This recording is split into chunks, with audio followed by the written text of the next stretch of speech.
Je voudrais vous remercier et inaugurer ce merveilleux projet et bâtiment en souhaitant vraiment une éclosion dans les réflexions qui seront menées, dans les actions, les analyses qui seront déroulées ici et souhaiter un très fructueux partenariat avec les différents partenaires, les différents PTF. Inauguration de l'unité de recherche en microbiologie appliquée et pharmacologie des substances naturelles à l'université d'Abomey-Calavi au Bénin. Le MAPA, c'est en fait une équipe pluridisciplinaire. C'est plusieurs disciplines, comme on peut le voir ici, c'est des chimistes, c'est des pharmacologues, des toxicologues, des médecins, des biochimistes, des botanistes. En bref, c'est un tout.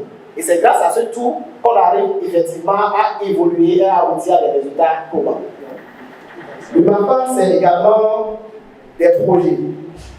Et ici, nous pouvons citer le projet Groupe Micro qui rentre pleinement dans la vision du gouvernement parce qu'à travers ce projet, nous avons mis en place un outil où des étudiants de n'importe où peuvent arriver à suivre cette formation et à obtenir un certificat là-dedans.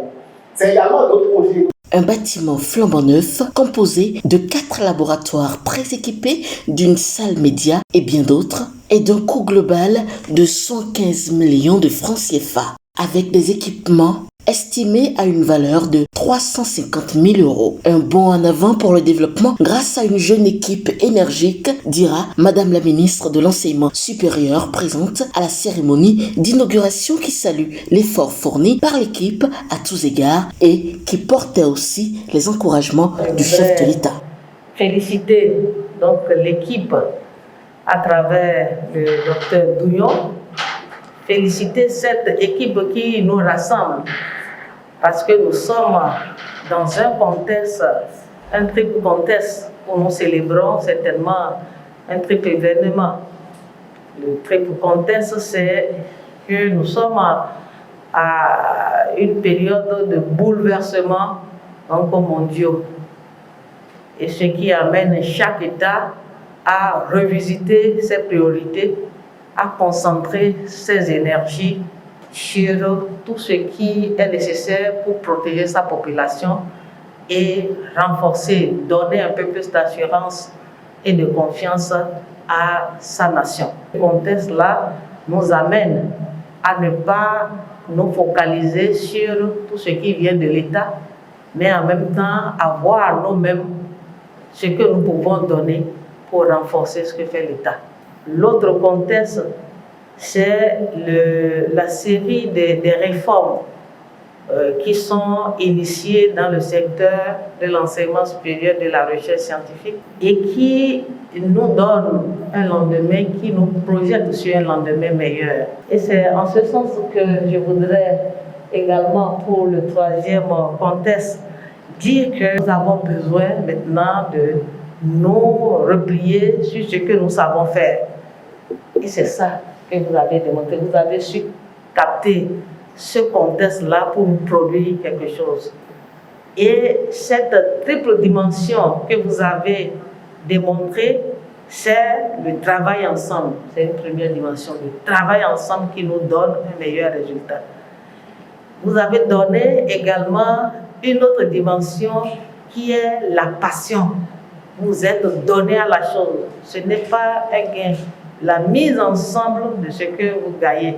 Et ça, c'est une dimension qui est fortement recherchée. Et évidemment, ce que vous avez donné d'autre, c'est de pouvoir mobiliser toute l'attention des différents acteurs. Ça, c'est également quelque chose que vous avez très bien fait. Et je voudrais sincèrement appeler tout le monde à les ovationner comme cela se fait. Membres de la délégation universitaire, représentants des différents ministres, invités, tous ont salué l'opportunité de ce laboratoire. Félicitations à toute l'équipe. On dirait que nous sommes en Europe et je pense que ce n'est que le premier pas. J'ai suivi avec beaucoup d'attention tout ce qui a été présenté et je pense que je ferai le point à Madame la ministre qui est empêchée. Pour ce qui nous concerne, au niveau du ministère du numérique et de la digitalisation, nous avions mis en place des programmes, des projets qui vont exactement dans le même sens que ce qui a été présenté.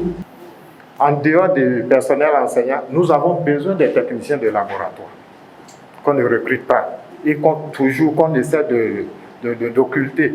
Or, aujourd'hui, ce sont eux qui constituent la principale ressource humaine pour la formation de nos étudiants. Donc, aidez-nous aussi à recruter des techniciens pour appuyer et animer nos laboratoires. Ce joyau, dira Dr Victorien Dougnon, sera une inspiration pour le corps des enseignants et des chercheurs et il portera à tous les coups un bon dynamisme au monde de la recherche. Nous avons le ferme espoir que ce joyau non seulement va pouvoir inspirer beaucoup d'autres collègues enseignants et chercheurs de nos universités, mais va renforcer en fait le plateau technique de notre pays et cela sans nul doute permettra de révéler davantage les chercheurs et le monde de la recherche scientifique au Bénin.